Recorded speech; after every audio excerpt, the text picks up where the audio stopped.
নমস্কার বন্ধুরা, আমি রেশমি। আল্টিমেট মোটিভেশন ইউটিউব চ্যানেলে আপনাদের সবাইকে স্বাগত জানাচ্ছি। বন্ধুরা, সদ্যই শেষ হয়েছে শ্রাবণ মাস। এই শ্রাবণ মাস যে ভগবান শিবের অত্যন্ত প্রিয় একটি মাস, সেটা আমরা সকলেই জানি। তাই সাধ্যমতো আমরা শ্রাবণ মাসে ভগবান শিবের আরাধনা করেছি।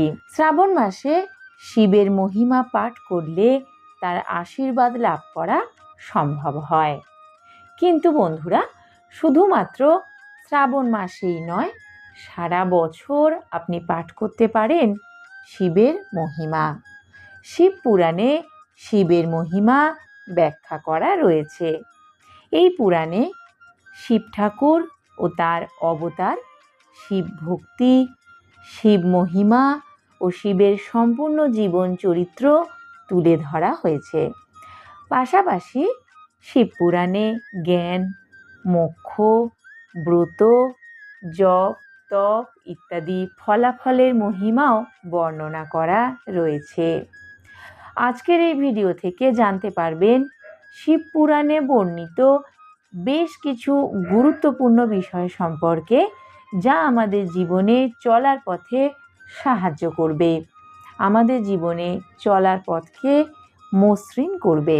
বন্ধুরা, ভিডিওটি শুরু করবার আগে তাই একটা ছোট্ট অনুরোধ, সম্পূর্ণ ভিডিওটি মন দিয়ে দেখবেন। ভালো লাগলে একটি লাইক অবশ্যই দেবেন, আর আপনার পরিচিতদের মধ্যে ভিডিওটি শেয়ার করে দেবেন, যাতে সকলেই এই ভিডিওটির মাধ্যমে উপকৃত হতে পারেন। আর চ্যানেলটি সাবস্ক্রাইব করার অনুরোধ রইল। চলুন তাহলে ভিডিওটি শুরু করা যাক। শিব পুরাণে কয়েকটি গুরুত্বপূর্ণ বাণী রয়েছে, যেগুলি আমাদের প্রত্যেকেরই মেনে চলতে চেষ্টা করা উচিত। তার মধ্যে বিশেষ বিশেষ কয়েকটি গুরুত্বপূর্ণ বাণী নিয়ে আজকের ভিডিওতে আলোচনা করতে চলেছি। আশা করি আপনাদের উপকারে লাগবে। তার মধ্যে 1 নম্বরে বলবো ধন সম্পত্তি সংগ্রহের বিষয়ে। শিব পুরাণ অনুযায়ী সঠিক পথে অর্থাৎ সৎ পথে ধন সম্পত্তি উপার্জন করুন। তারপর সেই ধন সম্পত্তিকে 3 ভাগে ভাগ করবেন।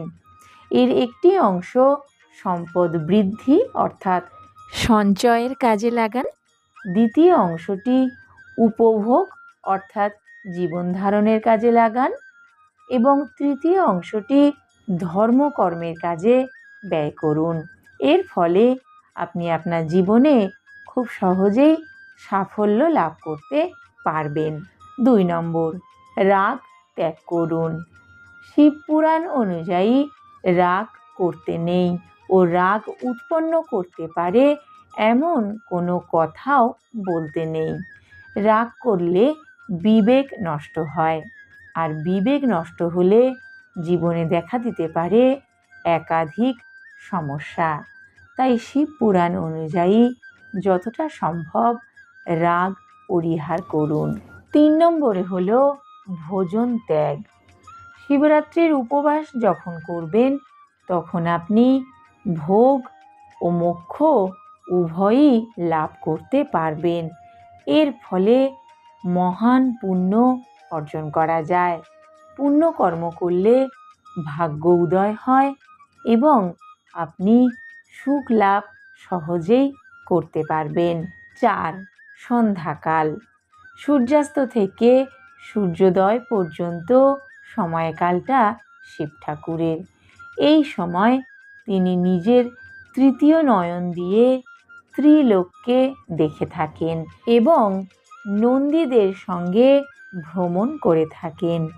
এই সময়ে যে ব্যক্তি কটু কথা বলে, কলহ করে, রাগ ও বিদ্বেষ করে, ঝগড়া করে, সহবাস, ভোজন যাত্রা বা যে কোনো পাপ কার্য করে, তাদেরই অহিত হতে পারে বলে শিব পুরাণে উল্লেখ রয়েছে। 5, সত্য কথা বলুন। সত্য কথা বলা ও সত্যকে সমর্থন করা আপনার সবচেয়ে বড় ধর্ম। অসত্য কথা বলা এবং অসত্যকে সমর্থন করা হলো সবচেয়ে বড় অধর্ম।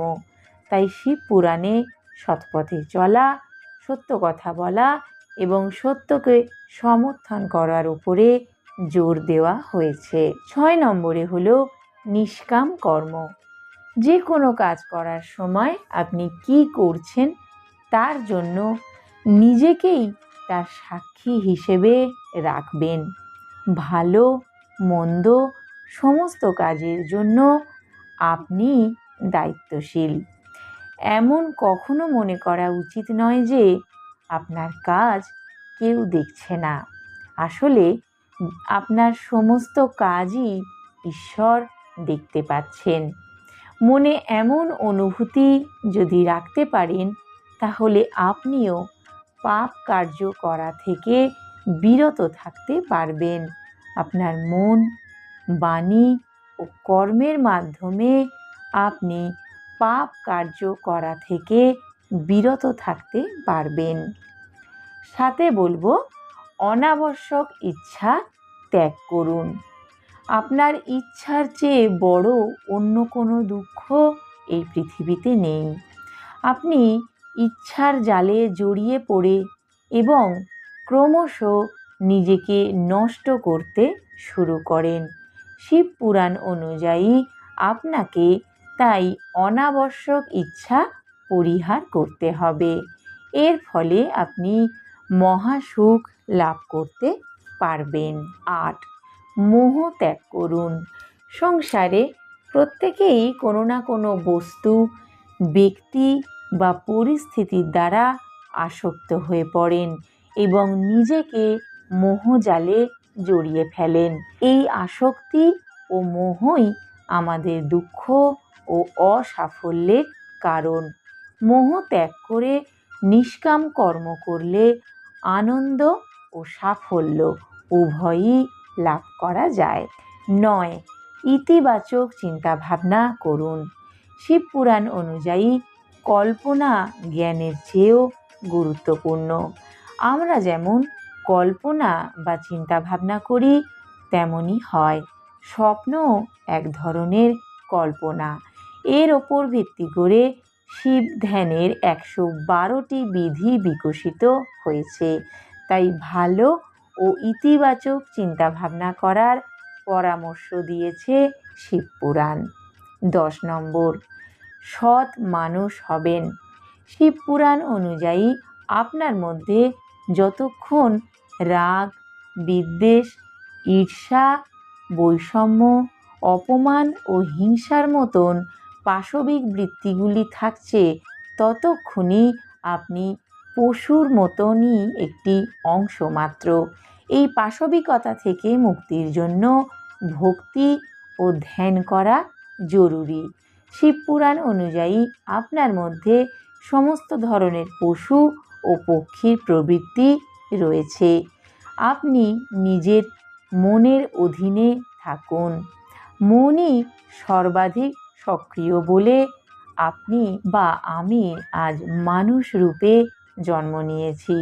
তাই আমরা পশুদের থেকে অনেকটাই উন্নত এবং আলাদা, কারণ আমরা মানুষ।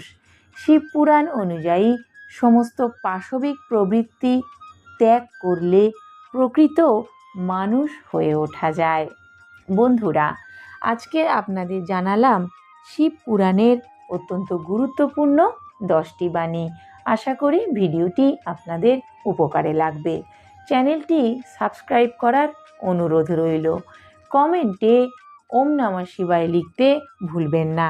সম্পূর্ণ ভিডিওটি দেখার জন্য অনেক ধন্যবাদ।